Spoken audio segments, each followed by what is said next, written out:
우리가 살아가다 보면 진짜 그날은 올 것인가? 그날이 과연 올까? 이렇게 의심하면서 불안해하는 날들이 있습니다. 너무 고되고 너무 힘들어요. 그래서 간절히 사모하는 그날, 이게 좀 끝나는 날, 이게 좀 지나가는 날을 기대하게 되는데 너무 고되해서 의심하게 돼요. 그날이 오기는 오는 걸까? 그래서 제가 제 개인의 삶을 한번 보잘것없지만 이렇게 돌아보니 늘 그 생각을 하면서 살았던 것 같아요. 내가 무사히 졸업하는 날이 올까? 내가 이렇게 보잘것없는 내가 결혼할 수 있는 날이 올까? 이 죽을 것 같은, 그리고 정말 숨쉬기 어려운 이런 우울증의 극한의 고통에서 벗어날 날이 올까? 교회를 개척한다는 게 꿈꿀 수는 있지만 그날이 과연 올 수 있을까? 뭐 내가 손주를 볼 날이 올까? 뭐 이런 생각들을 하게 됐던 것 같은데, 이렇게 물었던 모든 날들은 다 오고야 말았죠. 이미 과거가 됐습니다. 여러분, 우리들은 당연히 또다시 과연 그날이 올까라고 한탄하게 되는 날들을 살 수밖에 없습니다. 하지만 우리 모두가 어느 정도는 그런 이력을 갖고 있어요. 그날이 오고야 말았다. 그렇게 기다렸던 그날이 왔구나 라는 경험들을 갖고 있어요. 그러니까 그날은 오고야 만다는 어떤 증거들을 가진 증인들이기도 합니다. 따라서 이렇게 말할 수 있겠죠. 그날이 올까라고 물을 수밖에 없는 현실을 그날은 반드시 오고야 마라라고 하는 나의 간증이 끌어가는 오늘이 되면 좋겠다라고 말할 수 있겠습니다. 그러니까 우리 모두는 증인들이니까 그 증인의 증거를 가지고 그날이 과연 올까라고 질문할 수밖에 없는 오늘을 이기며 살아갈 수 있으면 좋겠습니다. 특별히 십자가의 길만이 완전한 생명의 길이었다는 것을 입증하게 될 그날은 반드시 오겠지만, 그날이 오지 않을지도 모른다고 의심하게 되는 현실을 우리는 살거든요. 그래서 십자가의 길만이 완전한 생명의 길이었다는 게 입증될 오고야 말 그날에 대한 확신으로 십자가가 무척 무능해 보이고 십자가가 오늘 현실의 답이 되지 않을 것 같아 보이는 이 오늘을 신실하게 살아갈 수 있으면 좋겠습니다. 그래서 그렇게 될 수 있다면 우리는 진심 어린 사죄가 가능할 수 있어요. 진심 어린 사죄를 하면 평화가 올 수 있지만 진심 어린 사죄가 너무 힘들어요. 근데 그걸 알게 되면 그날이 오고야 만다는 것을 확신하고 하는 확신으로 그날이 올까라는 의심 어린 오늘을 살 수 있다면 진심 어린 사죄가 가능하고 그것으로 평화를 얻을 수 있고 마음을 다한 자기 부인이 가능할 수 있고 희생적인 헌신으로 절대로 올 수 없을 것 같았던 위대한 포용과 포옹의 시간을 맞이할 수 있을 것입니다. 오늘 이 말씀은 아프리카 구스에 대한 말씀으로 분류되는데, 실제로 말씀을 쭉 보면 구스를 상징하는 온 열방을 향한 하나님의 뜻을 상징적으로 전해주는 내용이에요. 근데 무척 좀 난해합니다. 하지만 좀 풀어가 보면 1절 읽겠습니다. 1절 시작. 슬프다 구스의 강 건너편 날개치는 소리나는 땅이요. 이 구스는 고대의 누비아 제국으로 알려져 있는데, 오늘날로 치면 수단과 에티오피아를 포함하는 그런 지역입니다. 그런데 이사야가 그 땅에 애도를 표하고 있어요. 슬프다 이렇게 시작하죠. 히브리어로 호이인데 이건 슬프다는 뜻을 넘어서 화로구나, 화로다 이렇게 하는 말이거든요. 근데 여러분, 그래서 공동번역 성경은 이렇게 번역했어요. 에티오피아의 땅 건너편 날벌레가 우글거리는 나라여, 이렇게 번역했고, 우리에게 좀 이해하기 쉽도록 많이 의역을 한 현대어 성경이라고 있는, 오래전에 나왔는데 현대어 성경은 좀 과하게 의역해서 이렇게 번역했습니다. 구스는 군인들이 가득한 나라지만 그 시끄러운 무기 소리는 그 나라에 들리는 상여 소리에 불과하구나 이렇게 번역했습니다. 자, 이걸 한번 정리해 보면 만일에 이 구스라는 나라가 아프리카 에티오피아였다면 틀림없이 날벌레가 우글거렸겠죠. 하지만 오늘 말씀은 굉장히 비유적이에요. 1절에 강이 나오죠. 구스의 강 건너편 강이 나오고 2절에는 갈대배, 또 수로, 강들 이런 게 등장하는 걸 보면 1절에서 말하는 이 벌레라고 하는 것은 날벌레를 뜻하기보다는 어떤 배의 돛을 상징한다고 볼 수 있습니다. 왜냐하면 고대 세계에서는 뱃사람들이 그 배의 돛을 날개라고 불렀다고 합니다. 그러니까 1절을 이렇게 정리할 수 있어요. 오 화로다 구스강 건너 배들이 분주히 오가는 땅이요. 이렇게 번역하는 게 좀 이 본문의 전체 맥락에 좀 자연스럽다는 생각을 할 수 있어요. 왜냐하면 이제 이사야 선지자가 이 강을 통해서 사절단을 보내는 구스를 애도하고 있거든요. 왜 그런가 하는 거예요. 나일강 갈대배를 띄우고 수로를 통해 사절단을 보내는 어떤 장면에 대한 한탄이에요. 2절 읽겠습니다. 2절 시작. 갈대배를 물에 띄우고 그 사자를 수로로 보내며 이르기를 민첩한 사절들아 너희는 강들이 흘러 나누인 나라로 가되 장대하고 준수한 백성 곧 시초부터 두려움이 되며 강성하여 대적을 밟는 백성에게로 가라 하는도다. 자, 이게 좀 지금 읽으면 잘 모르겠지만 읽을수록 어려운 게 지금 구스가 갈대배를 물에 띄우고 그 사절단을 수로를 통해서 장대하고 준수한 백성에게로 보내는 장면이거든요. 근데 문제는 이 장대하고 준수한 백성이 오래전부터 이 구스 사람을 뜻하는 특징적인 표현이에요. 그러니까 이 수로를 통해서 가는 사절단이 구스가 보내는 사절단이라면 구스가 구스에게로 간다는 의미예요. 이게 좀 헷갈리고, 근데 이 사절단이 사실은 유다 예루살렘이 어떤 위기를 맞아서 구스의 도움을 요청하러 보내는 사절단이라면 이 두 가지로 이제 해석이 될 수 있는 본문이거든요. 그래서 성경도 번역이 다양해요. 이게 그래서 현대어 성경은 이렇게 이제 의역을 했는데 같이 한번 읽어볼까요? 시작. 사절단을 갈대배에 태워 강물 위로 보내지만 너희 분주한 사절들아 다시 고향으로 되돌아가거라.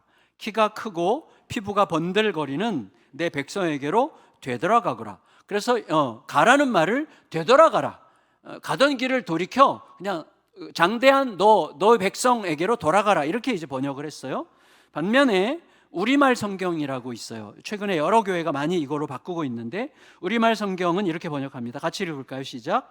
그들은 물에 파피루스 배들을 띄우고 강으로 특사를 보내는구나. 가라 민첩한 특사들아 키가 크고 매끈한 피부를 가진 민족 멀리서도 사람들이 무서워하는 백성 여러 줄기의 강이 흐르는 곳에 사는 사람들 힘이 세 적을 짓밟는 백성에게로 가라. 자, 이 무슨 말이에요? 자, 이 모든 무서워하는 백성 키가 크고 매끈한 피부를 가진 백성 이 모든 게 구스를 상징하는 특징적인 표현들이거든요. 그러니까 그것을 전제하면 현대어 성경은 구스야 사절단을 너희가 어디론가 보내는데 사절단들아 되돌아가라 라는 식으로 이사야가 말하는 거고 만일에 그 사절단이 유다 예루살렘이 구스의 도움을 구하러 보내는 거라면 가려면 가라 이런 식으로 할 수 있는 이야기예요. 자, 이거를 제가 잠깐 설명을 드릴게요.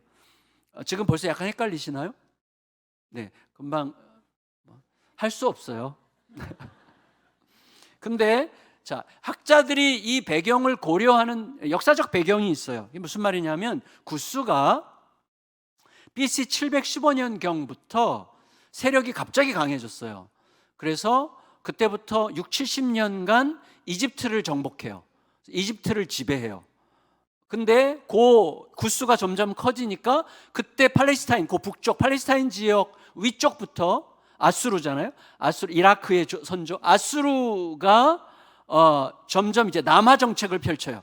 그렇게 이제 점점 압박해서 내려오니까 구스가 그 소식을 듣고 사절단을 보내서 이 반아수르 동맹을 EU가 연합한 거죠. 나토를 만들듯이 반아수르 동맹군을 만들어요. 그래서 이스라엘, 아람, 블레셋을 결합시켜서 반아수르 동맹에 가입시키려고 해요.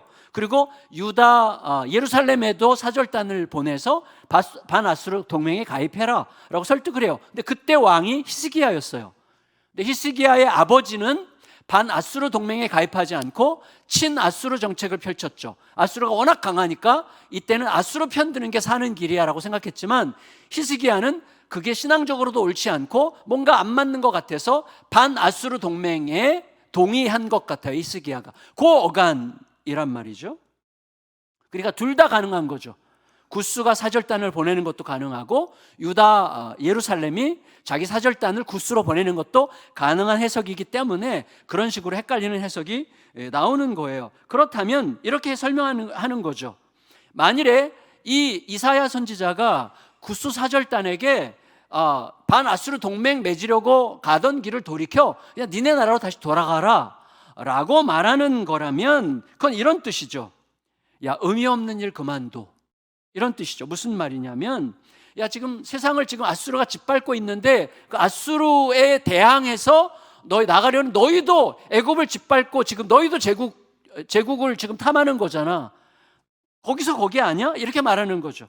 아수르나 아수르에 맞서서 일어난 구스나 거기서 거기 똑같은 제국의 영, 폭압의 영에 사로잡힌 세력들일 뿐이지 않냐, 이런 식으로 그들을 비난하는 말씀이라고 할 수가 있겠고, 혹은 아수르의 위협이 두려워서 구스의 도움을 받으려고 유다 예루살렘에서 사절단을 보내는 거라면 이렇게 말하는 셈이죠.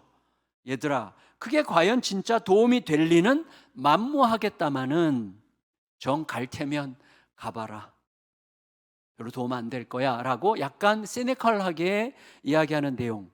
근데 중요한 건 뭐냐면 둘 다 마찬가지라는 거예요. 무슨 말이냐면 2절을 어떻게 번역하든 간에 이 모든 시도들, 유다 예루살렘의 시도이건 구스의 시도이건 모든 시도들은 결국은 뭐예요?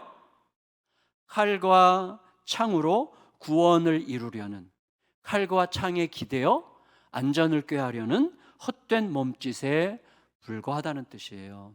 그 내용이에요. 결국은 칼과 창의 힘의 논리에 의지해서 살겠다고 한다면 그건 결국은 뭐죠? 의심과 불안과 적개심과 분노와 폭력의 악순환만 계속되는 거죠. 이게 세계 역사잖아요. 폭압적인 아수르나 그에 맞서는 구스나 또 반아수르 동맹이나 모두 다 오직 하나의 강박에 마음이 다 쏠려 있는 거예요. 어떤 강박이죠? 온 땅을 품으시는 진짜 통치자는 없거나 혹은 믿기 어려워. 그러니까 우리가 우리 힘을 키우고 우리의 힘으로 뭔가를 해야 돼 라는 생각에 전부 다 몰두해 있는 상황이라는 거죠. 여러분, 우리들은 어떻죠? 우리들은 왜 이렇게 조급합니까? 왜 이렇게 불안해합니까? 왜 이렇게 두려워합니까? 왜 그렇게 안달합니까? 왜 이렇게 적개심이 가득합니까? 왜 그렇게 원망스럽습니까? 뭐 때문이죠? 내 존재감, 자존심, 생존, 질투, 시기심, 경쟁심, 돈 때문입니까? 사는 재무 때문입니까? 무엇 때문에 우리들은 그렇게 조급하고 불안하고 뭔가 평안이 없고 왜 이렇게 힘겹습니까? 이유가 뭐죠? 제가 이 설교 준비하다가 언뜻 생각이 났어요. 지금부터 한 5, 60년 전에 우리나라 그 트로이카 철학자가 있었어요. 1920년생 동갑내기 3명의 철학자가 있었어요. 그 중에 한 명이 아직 살아있죠.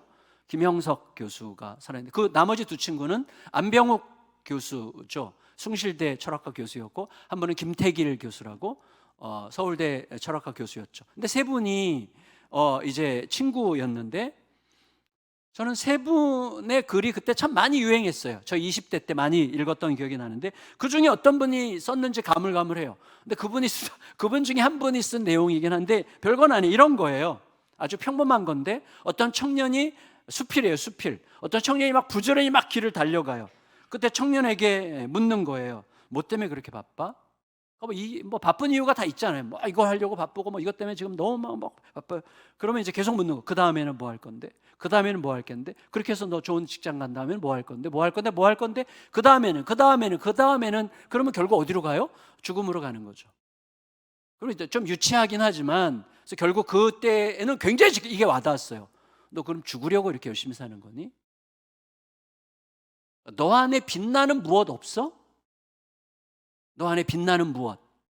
그것이 있으면 좋겠구나. 이제 이거를 우리에게 질문하게 하는 거예요. 그래서 이것에 대해서 미국의 그 교육가들의 교육가로 알려진 위대한 스승 파커 파머라는 분이 계신데 그분은 이렇게 얘기했어요. 제가 한번 여기 적었는데 세상에 길들여져 쫓기듯 살지 말고 당신 안에 담긴 빛이 이끄는 길을 걸어라. 이분은 크리스찬이에요. 그래서 이분의 빛은 예수 그리스도지만 모든 사람에게 빛이 있다는 거예요. 하나님이 주신 계시가 있어요. 일반 계시. 하나님이 주신 양심이라는 빛이 있어요. 하나님이 주신 옳은 삶에 대한 빛이 모든 사람 안에 있어요. 그 빛을 이끄는 길을 걸으라고 이분은 권하는 거예요. 왜 이렇게 쫓기는 거지? 내가 왜 이렇게 쫓겨야만 되는 거지? 라는 질문으로 자신의 고요한 마음에 한참 머물러 있으라는 거예요. 여러분, 절 보세요.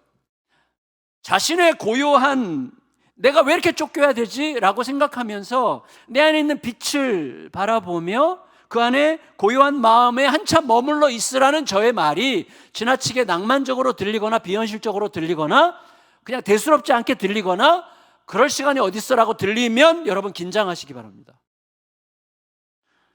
그렇게 들리면 절대 안 돼요. 여러분, 깊은 성찰보다 더 생산적이고 더 현실적인 시간은 세상에 없습니다. 그 하나가 너무나 많은 걸 결정하게 됩니다. 우리는 정신없이 달리느라고 그 시간을 안 가져요. 저에게는요 종종 도움을 주는 말씀이 히브리서 2장 14절 15절인데 이렇게 되어 있습니다. 같이 읽겠습니다. 시작. 예수께서 우리 모양으로 오신 이유는 죽기를 무서워하여 한평생 죽음의 종로로 타는 모든 자들을 놓아주기 위해서였다. 무슨 말이죠? 저는 이걸 이렇게 풀어요. 한마디로 우리 예수님은 우리에게 야, 너 나를 믿지? 그러면 이제부터 너 망해도 괜찮아. 망하면 어때? 너 망해도 괜찮은 삶을 살 수 있다는 거 내가 너에게 가르쳐 주려고 온 거야. 일생 죽음에 매여. 죽음이 뭐죠? 망함의 절정이죠. 일생 죽음에 매여 종로로 타는 자들, 죽을까봐 망할까봐 어쩔 줄 몰라 하면서 헐떡거리면서 쫓겨다니는 너희들을 해방시켜 주려고 내가 온 거야. 거기에 매이지 않고 너 망해도 괜찮은 삶을 지금 사는 거야. 망해도 아무 상관없는 위대한 은혜 가운데 너는 이미 살게 된 거야 라는 말을 우리에게 가르쳐 주시기 위해서 오셨다는 거예요. 이걸 기억해야 돼. 그러고 나면요 제가 막 여유가 생겨요. 평화가 와요. 잔잔해져요. 고요해지죠. 근데 이건 실제예요. 이게 속임수가 아니에요. 이게 실제 주님께서 우리 가운데 이루신 객관적인 역사예요. 이걸 꼭 기억하셔야 돼요. 여러분, 제가 우리 큐티책 4월호를 보면서 간증을 거의 안 봅니다. 그냥 안 봐요. 근데 이번엔 봤어요. 일부러 봤는데 거기에 이제 내일 모레 간증이에요. 내일 모레 본문 간증인데 거기 보면 김현준 씨라고 나와요. 제가 설명을 자세히 드릴게요. 이번 감자를 연구한 분이에요. 감자 연구원인데 연구직 공무원이에요. 연구직 공무원이니까 이제 정부에서 배치해 준 대로 가는데 산골로 배치됐어요. 산골 마을에 들어가서 이제 감자 연구를 하는데 이제 거기 가니까 학교가 분교밖에 없는데 분교에 전교생이 10명이 안 돼. 근데 거기에 아들을 할 수 없이 그 분교에 아들을 보냈어요. 근데 이 사람은 약간 성공지향적인 사람이야. 그러니까 좀 약간 낭만적인 사람들은 너무 잘 됐다. 이게 학교지. 이러고 보낼 거 아니에요. 근데 이분은 그 사이에 자기 형의 아들이 유학을 갔어. 그러니까 이게 비교가 되면서 너무 막 속상해요. 아, 우리 형의 아들, 조카는 유학 갔는데 우리 애는 이 시골에서 지금 이 냄새와 함께 뭐 하는 걸까? 막 이렇게 갑자기 그러던 차에 갑자기 동료 하나가 감자칩 만드는 대기업에 스카우트를 됐어요. 그래가지고 갑자기 연봉이 이렇게 차이가 나게 됐어요. 그러니까 갑자기 한탄이 되면서 신세가 뭐냐? 산골에 갇혀 있는 공무원으로서 갑자기 시기심, 질투심, 불안함, 두려움 이런 것에 갇히니까 어떻게 해요? 맨날 길이 안 보이니까 술, 담배랑 친해진 거예요. 점점 삶의 질서가 흐트러지는 거예요. 그러다가 안 되겠다, 내가 뭔가를 결정해야 되겠다 생각해서 칼과 창을 선택하기로 결정했어요. 칼과 창의 목표, 힘을 가져야 돼. 그래서 나도 성공할 거야. 거기에 완전히 올인했어요. 성공을 향한 열망으로 칼을 들고 창을 높이 든 결과 그게 효과가 있어요, 여러분. 일단 효과가 있어요. 그래서 국제감자연구소로 파견을 받았어. 국제감자연구소. 그래서 거기서 또 열심히 해가지고 연구소장이 됐어요. 그러니까 이 아들을 자연스럽게 해외 유학을 이제 시킬 수 있게 된 거예요. 그리고 이 아들이 이제 유학 마치고 아주 매우 유력한 집안 딸과 결혼을 하게 됐어요. 다 이루었어. 드디어 이룬 거죠. 세상을 다 얻은 듯이 기뻤어요. 여러분, 꼭 우리가 찾아옵니다. 내면의 성찰이 없는 성공의 천박함, 내면의 깊은 성찰이 없는 성공의 천박함이 드러나는 시간은 반드시 찾아옵니다. 감당하기 어려워져요. 이 아들이 결혼했는데 2년이 채 안 되어서 이혼 소송을 당했어요.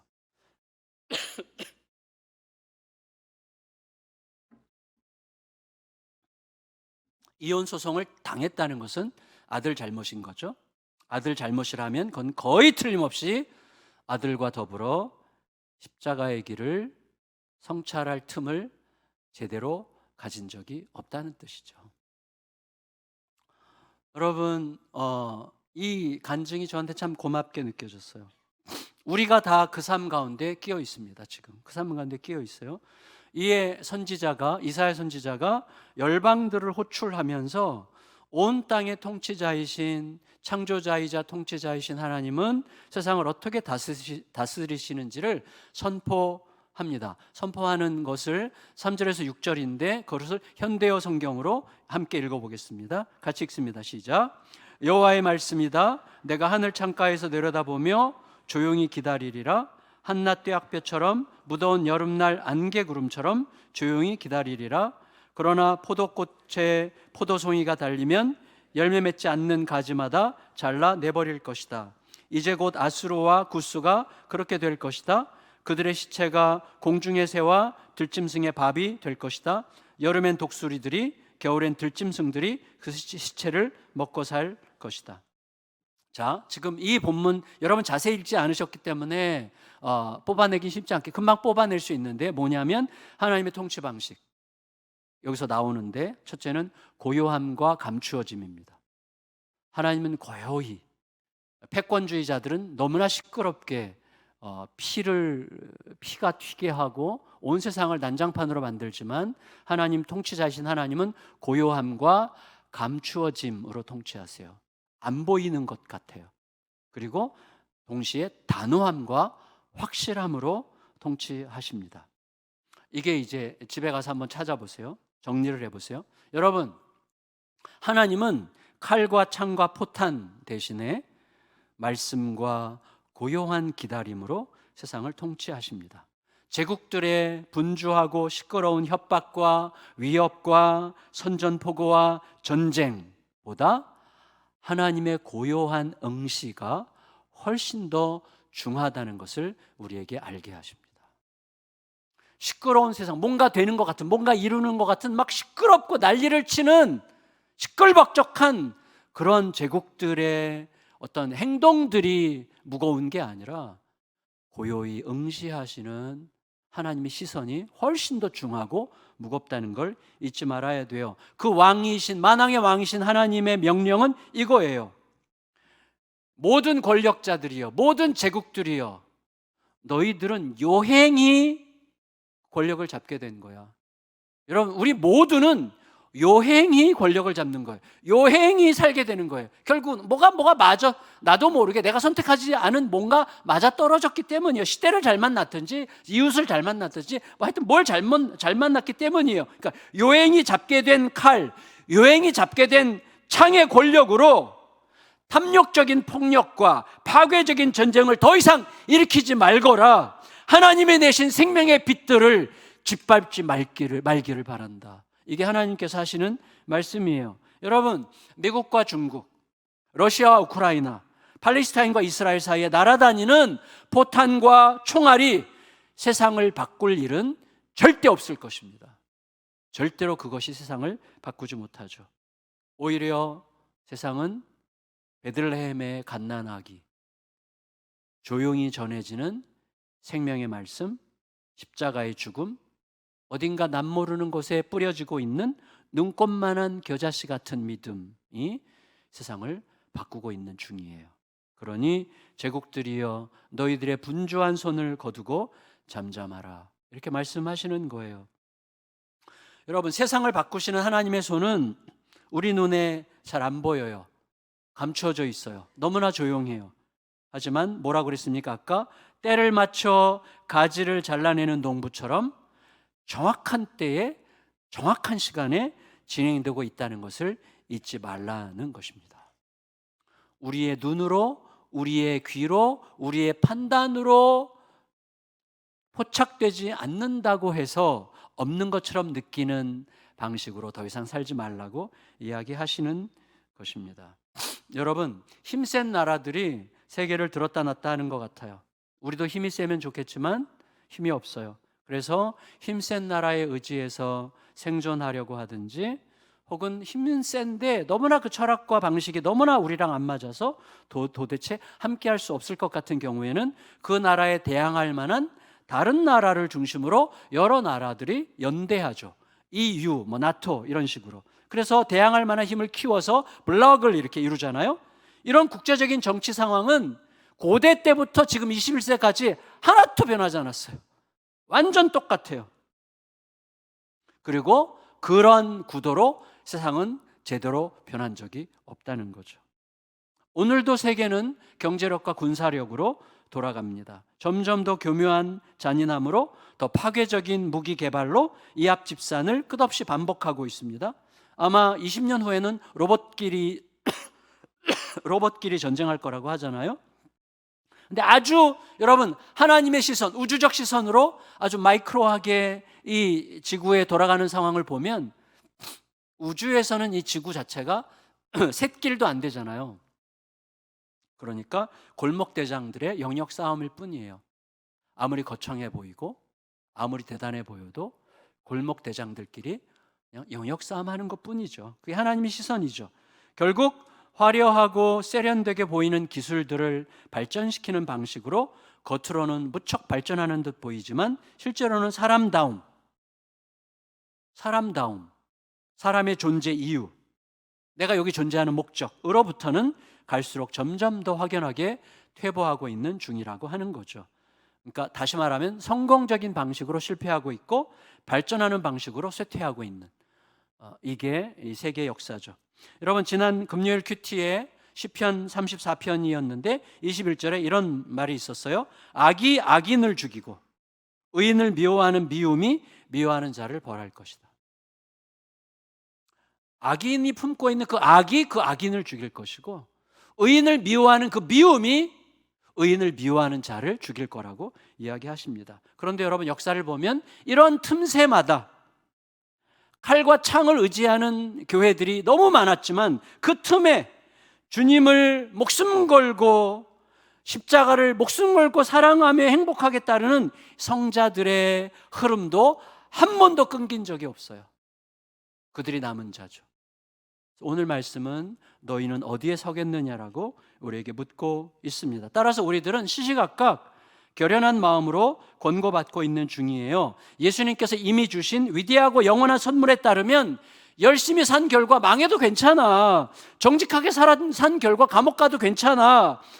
여러분, 이 나라는 폐허더미에서 일어났고 우리 부모님들은 우리들을 맨 땅에서 일으키셨고 우리들은 예수의 죽음에서 태어났어요. 뭐가 두렵습니까? 여러분, 우리가 어떻게 여기 있는지를 생각하셔야 돼요. 그래서 눈치 빠르게 상황을 살피면서 칼과 창을 손에 쥐려고 발빠르게 움직일 것인가? 아니면 여러분, 아수르가 어떻게 망했어요? 반아수르 동맹이 아수르를 무너뜨렸습니까? 아니에요. 하나님이 고요히 계시다가 그 전날까지도 히스기야는 너무나 불안해하고 두려워서 어쩔 줄 몰라 했지만 하루아침에 천사를 보내서 18만 5천 명을 물리치시고 그 사건으로 인해서 아수르 황제가 고국으로 돌아갔을 때 고국에서 두 아들에 의해서 살해당해요. 그래서 아수르가 끝나요. 이게 역사예요. 아무리 대단한 것 같아도 사실 아무것도 아니에요. 보이지 않는다고, 너무나 고요하다고, 너무나 겸손히 숨어서 뭔가 고요히 일하신다고 해서 우리는 뭐라 그래요? 세상이 지금 어떻게 돌아가는데, 세상이 지금 이 모양 이 꼴인데 하나님이 계시다면 도대체 이럴 수가 있어? 라고 말할 수 있지만, 그렇게 말하는 건 뭐죠? 적어도 하나님이 계시다면 이러면 안 된다는 내 생각에 하나님을 가두는 거죠. 하나님이 계셔도 이럴 수 있게 하시는 분이 하나님이시죠. 왜? 하나님은 지금 우리가 인식하지 못하는 방식으로 당신의 일을 어디선가 무언가 이루고 계시는 중일 거 아니에요. 우리의 삶이 지금까지 그러지 않았습니까? 그날이 올까? 그날은 안 올 것 같아. 너무나 불안해, 두려워. 그렇지만 그날이 오고야 말았잖아요. 지금도 마찬가지라는 거죠. 지금도 그리스도께서 오셔서 십자가가 유일한 승리의 길이었다는 것을 입증하실 그날이 지금 오고 있고, 정밀하게 농부가 정확한 때를 따라 가지치기를 하듯이 그날은 그 시간에 반드시 오고야 말 것을 믿고, 그날이 오고야 말까? 그날이 과연 올까라고 질문할 수밖에 없는 오늘을 반드시 올 거라는 그 확신으로 살라고 지금 권하시는 말씀이라고 할 수가 있겠습니다. 결국 하나님의 심판과 구원은 끝내 패권주의의 승리가 아니라 위대한 복음의 승리로 끝이 날 거예요. 7절 읽고 마칠게요. 7절 시작. 그때 강들이 흘러나누인 나라에 장대하고 준수한 백성, 곧 시초부터 두려움이 되며 강성하여 대적을 밟는 백성이 만군의 여호와께 드릴 예물을 가지고 만군의 여호와의 이름을 두신 곳 시온산에 이르리라. 이 말은 한마디로 이거예요. 그날이 오면, 그날은 올 텐데, 그날이 오면 구스건 아수르건 중국이건 EU건 미국이건 모두가 다 알게 될 거예요. 그동안 그렇게 바쁘게 뛰어다니고 모였다 흩어지기를 반복하고 그렇게 격렬하게 논쟁하고 싸우고 내달렸던 이 숱한 걸음들, 무수한 정책 결정들, 불법적인 도전들, 장황한 선전과 홍보들, 경제전쟁, 군사전쟁, 이 모든 것들이 함께 사는 세상을 위해서는 완전히 무의미했을 뿐만 아니라 사실은 함께 살 수 없는 세상으로 만들어가는 너무나 공허한 몸짓들에 불과했다는 사실을 모두가 알게 될 거라는 거예요. 하나님께서 그걸 고발하시는 거예요.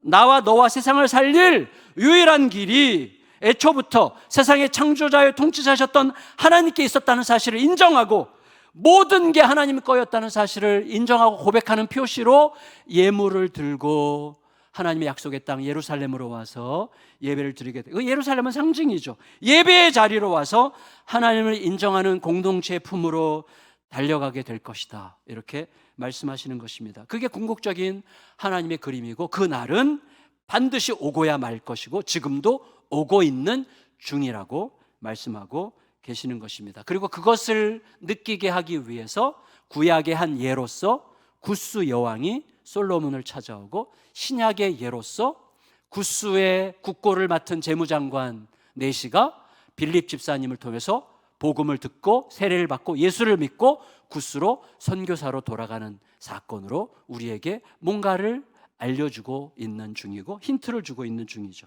말씀을 마칠게요. 오늘도 우리는 그날을 맞이하고 있어요. 그날이 과연 올까?